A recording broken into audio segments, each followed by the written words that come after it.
मंदिरांचं निर्माण होतच असतो. राम मंदिर हे भारताच्या अस्मितेचं प्रतीक आहे. राम मंदिर हे नवभारताच्या संकल्पनेचं प्रतीक आहे. राम मंदिर हे गुलामगिरीच्या मानसिकतेतून बाहेर पडण्याचं प्रतीक आहे.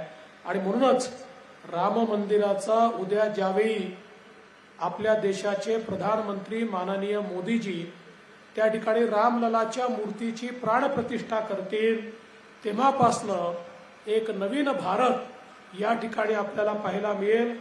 एक असा भारत ज्याला आपल्या संस्कृतीवर गर्व आहे.